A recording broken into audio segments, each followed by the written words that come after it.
और सुरक्षा के लिए विशेष कानून बिल्कुल जरूरी है, क्योंकि मौजूदा कानून के रहते हुए हमारे साथ लगातार भेदभाव हो रहा है। मौजूदा कानून के रहते हुए हमारी मॉब लिंचिंग हो रही है। मौजूदा कानून के रहते हुए गैर कानूनी ढंग से सरकार के देख रेख में बुलडोजर का इस्तेमाल किया जा रहा है। वर्ग विशेष को टारगेट किया जा रहा है। मदरसे को आप निशाना बना रहे हैं, हम कौन सा इंस्टीट्यूशन चलाएंगे, कैसे चलाएंगे? हम अगर छोटे इंस्टीट्यूशन चलाते हैं तो आपके निशाने पर, बड़े खोलते हैं, यूनिवर्सिटी खोलते हैं तो आपके निशाने पर, तो हम जाएं कहां? भारत का संविधान कहता है कि हम according before law article 14, article 15, article 16, article 19, article 21, 25, 26, आप जो मौलिक अधिकारों की धाराएं हैं उसका अध्ययन कीजिए, आपको पता चल जाएगा। फ्रीडम ऑफ स्पीच, बोलने की, अभिव्यक्ति की स्वतंत्रता, पहनने खाने की स्वतंत्रता, असम हो, चाहे बंगाल हो, चाहे मध्य प्रदेश हो, चाहे राजस्थान हो, चाहे छत्तीसगढ़ हो, इन तमाम राज्यों से जो भयानक तस्वीरें आई हैं, उन तस्वीरों से सरकार को जाग जाना चाहिए था। सरकार को समय रहते निर्णय लेना चाहिए था, लेकिन दुर्भाग्य से सदन चलता रहा।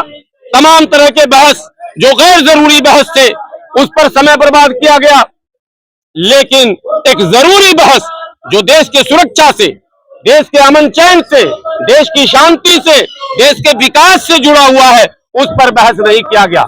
मैं इस धरना के माध्यम से ऑल इंडिया यूनाइटेड मुस्लिम मोर्चा के बैनर तले न केवल आदरणीय प्रधानमंत्री, न केवल आदरणीय गृह मंत्री, बल्कि हम देश के सभी विपक्ष के नेताओं से भी विनती करते हैं कि आप सदन के अंदर और सदन के बाहर केवल अल्पसंख्यक वोट की बात न करो, अब उसी को देंगे वोट जो सुरक्षा की करेगी, हम करेगा बात।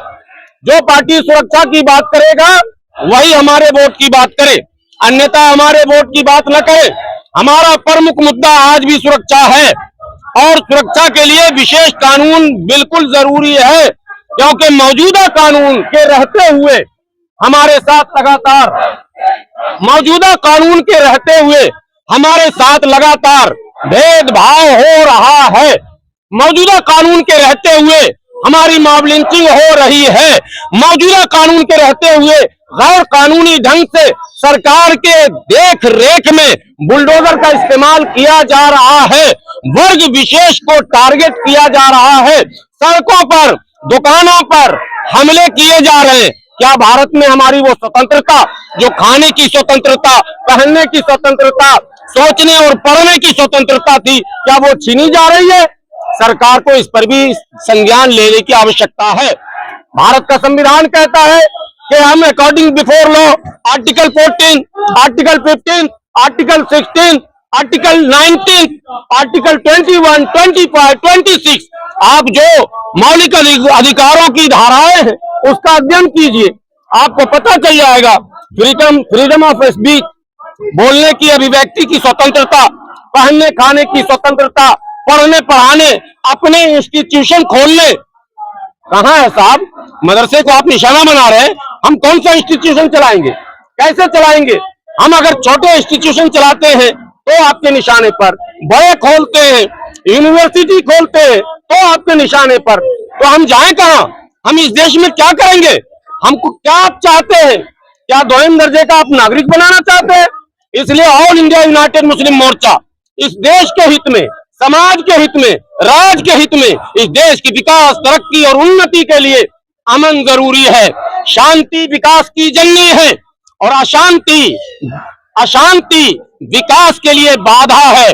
इसलिए अगर विकास चाहिए तो शांति जरूरी है, और शांति चाहिए तो न्याय जरूरी है। और न्याय के लिए ये अब जरूरी हो चुका है इस मुल्क में कि अल्पसंख्यक मुसलमानों को, और मुसलमानों में भी विशेषकर जो डिप्रेस कास्ट है, जो दबे कुचले लोग हैं, जो गरीब मुसलमान हैं, कम से कम उनके लिए आप प्रिवेंशन ऑफ एट्रोसिटी एक्ट में या तो उनको भी शामिल कर लीजिए जो उनके समतुल्य हैं कम से कम पेशे में, और नहीं तो स्पेशली हमारे लिए भी एक कानून आप अलग से बनाइए।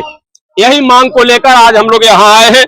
आदरणीय प्रधानमंत्री जी को ये मेमोरेंडम सौंपेंगे, जिसको पढ़ के मैं आप लोगों को सुना देना चाहता हूँ, मीडिया कर्मियों को। ये मेमोरेंडम है जो आदरणीय प्रधानमंत्री जी को अभी हम लोग सौंपेंगे। सेवा में श्रीमान नरेंद्र मोदी जी, माननीय प्रधानमंत्री भारत सरकार, विषय देश में बढ़ रहे अल्पसंख्यकों के खिलाफ नफरत और हिंसा पर ध्यान आकर्षण हेतु प्रार्थना पत्र। महोदय, पिछले कई वर्षों से देश के अलग अलग जगहों पर लगातार अल्पसंख्यकों, विशेषकर मुसलमानों के खिलाफ नफरती नारे, उनके धार्मिक प्रतीकों के साथ छेड़छाड़, हिंसात्मक हमले और उनकी भारतीयता पर प्रश्न चिन्ह, ये एक बड़ा मुद्दा हमारे लिए। हमारी भारतीयता पर प्रश्न चिन्ह लगाया जा रहा, हमारी नेशनलिटी को चैलेंज किया जा रहा, हमें बार बार अलग अलग शब्दों से संबोधित किया जा रहा। इसलिए हमने प्रधानमंत्री जी का ध्यान इस ओर आकर्षित किया है कि हमारी भारतीयता पर प्रश्न चिन्ह लगाने की घटनाओं में लगातार वृद्धि होना न केवल मुसलमानों के लिए बल्कि शांति प्रिय देशवासियों के लिए चिंता का विषय है। इस तरह की घटनाओं से न केवल कानून की साख गिरती है बल्कि एक विशेष वर्ग का कानून और कानून के रक्षकों और सरकार से भरोसा कम होता। ये हमने प्रधानमंत्री जी को लिखा।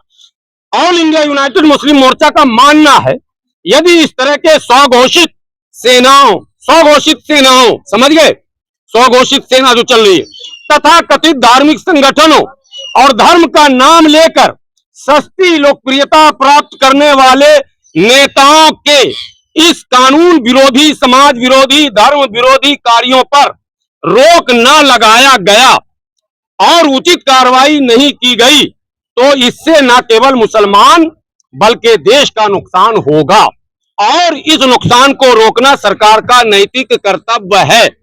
महोदय, मोर्चा ने समय समय पर सरकार के अच्छे और देश हित में लिए गए फैसलों का स्वागत भी किया।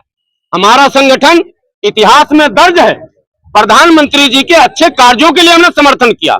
इस जंतर मंतर से भी हमने किया समर्थन का ऐलान, फैसलों का खुलकर समर्थन किया और आगे भी करता रहेगा अच्छे कार्यों का।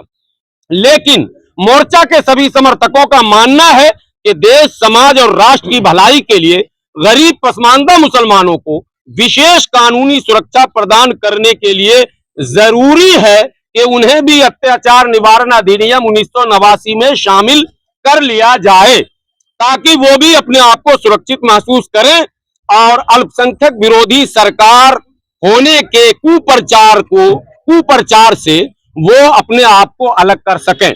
ये मैंने लिखा, चूंकि अल्पसंख्यक विरोधी होने सरकार के ये मार्केट में बात चली रही है, सभी विपक्ष कह रहे हैं, सभी संगठन कह रहे हैं, लेकिन हम अभी भी कह रहे हैं कि अगर आप हमारे लिए कोई उचित फैसला लेते हैं तो हम इस कुप्रचार के खिलाफ भी खड़े होंगे। हम कहेंगे कि हमारे प्रधानमंत्री जी ने हम लोगों के लिए ये काम किया। सर, पूर्ण विश्वास है कि आप इस विनती पर गंभीरता पूर्वक विचार कर देश समाज हित में उचित निर्णय लेंगे। धन्यवाद। ये आदरणीय प्रधानमंत्री जी को हमने छोटा सा एक ज्ञापन जो मुझे अभी सौंपना है।